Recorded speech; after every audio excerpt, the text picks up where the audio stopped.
Hey guys, Lewis Bailey here, personal trainer, and in today's video I'm going to take you through my full chest routine. Let's jump in.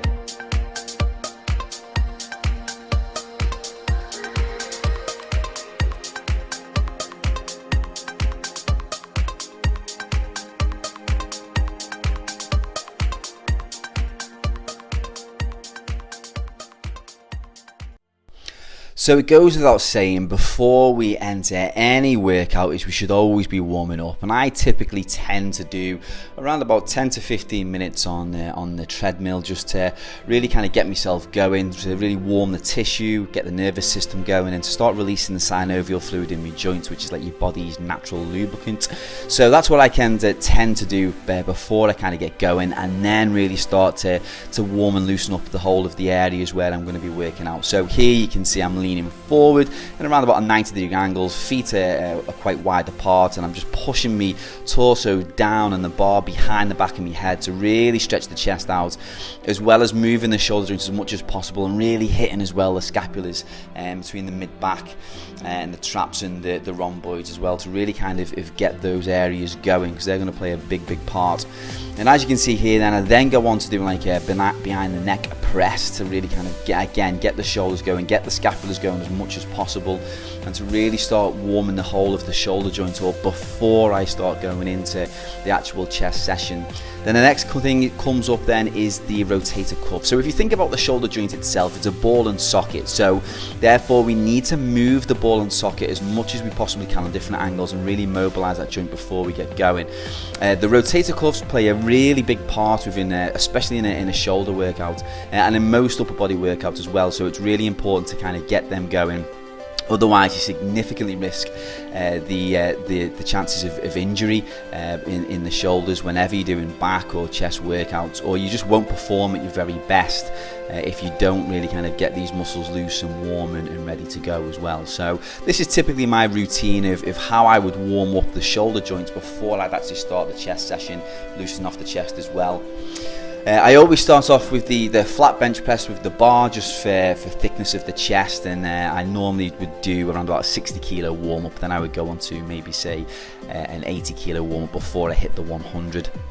And as you can see here, I'm hitting the 100, and the 100 kilo is to start off with is normally a bit of a struggle because the nervous system just isn't ready for the weight. And yeah, as you can see here, I'm just battling away in the last kind of couple of reps, and that's just struggling there on the last one as we kind of get it through.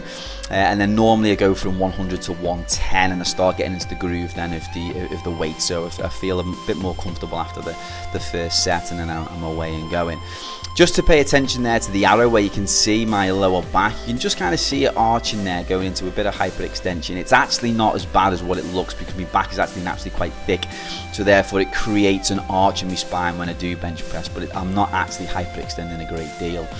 So then from the 110 I go up to the 120. Now this is starting where it gets heavy for me now. I normally struggle just to get a set of 10 out, but what I want to focus on now is what can happen with your lower back is when you're lifting seriously heavy weight.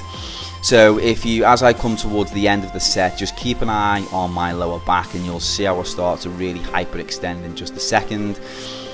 So as I really struggle with the weight, because I'm just battling away with it, as you'll watch now, you'll be able to see the hyperextension as I'm pushing, lifting the hips up, struggling, lifting right the way up, and that's where you're at jeopardy there of actually, an injury of damaging the spine. So you need to be careful, and obviously I should have grabbed a spotter for that one. From there then I move on to the incline bench press. I come down to around about 90 kilos, because this is around about my weight when I'm doing an actual incline bench press. Is heavy enough for me, and that's absolutely fine. Really hits the top half of the chest there as well. With regards to doing the incline bench press, a key point really is to really kind of focus on the depth. And because of my shoulders, if I was to do all the way down, as you can see there, I don't go all the way down with regards to the bar, because I can damage my shoulder muscular system easily by going all the way down, because I've got long limbs, long arms, as you can see there. So there's a good chance there I can risk injury in the shoulder joint if I go all the way down. So we always stop short around about just an inch or so. One of the lads is just laughing at me there. So As I go into the last set, I then come down to the 80 kilos. And just trying again just to push them out to really fatigue the tissue. I normally do, in terms of sets, 4 sets on the flat bench press, and normally 4 sets on the incline bench press as well, and that really kind of does well for the majority of the chest and for the thickness of the chest, and it's just absolutely great for those things there. So that's where I normally kind of go. Then following that then is I then come on to my favourites, which is kind of using the cables and really pulling out the chest and opening the chest up. And this is where you kind of really create the shape for the chest as well. So from here I would do like a superset. So the first one is doing the standing cables, as we were bringing the arms right the way up nice and high, bringing the elbows high on line with the shoulder, and then a superset that, come down from that, and then jump down to then bring in the arms down and lower into the normal kind of cable crossovers there. So we basically go high and low cable crossovers by supersetting them. Same again for in terms of repetitions, hitting around about 10 reps on each one. But I prefer to go like a nice lightweight and to really rep them out and to squeeze the tissue and really stretch that tissue and really elongate it as much as I possibly can, as you can see here. Really kind of bringing the arms right the way back to get the most on the tissue itself. Then next up after that then is then going on to, once I've done 4 sets on those, I then come on to another superset, which is going into the flat flies and then the incline flies as well. Normally hit around about 20 kilo on these, so the weight isn't particularly heavy, but this is where I love to really kind of bring out the elbows as far as I possibly can, stretch out that chest and just give the chest that nice shape, that lovely shape that you see with regards to that. So you just need to really bring the arms out and really get a good stretch on that chest to do that. Once I've done that, then straight away I'm up, switch across, just pull the bench up to around about 45 degrees. Some people say 30 degrees, but for me I like to target more of the upper part of the chest, so I'll put the bench on around about a 45-degree angle then to do flies from that position.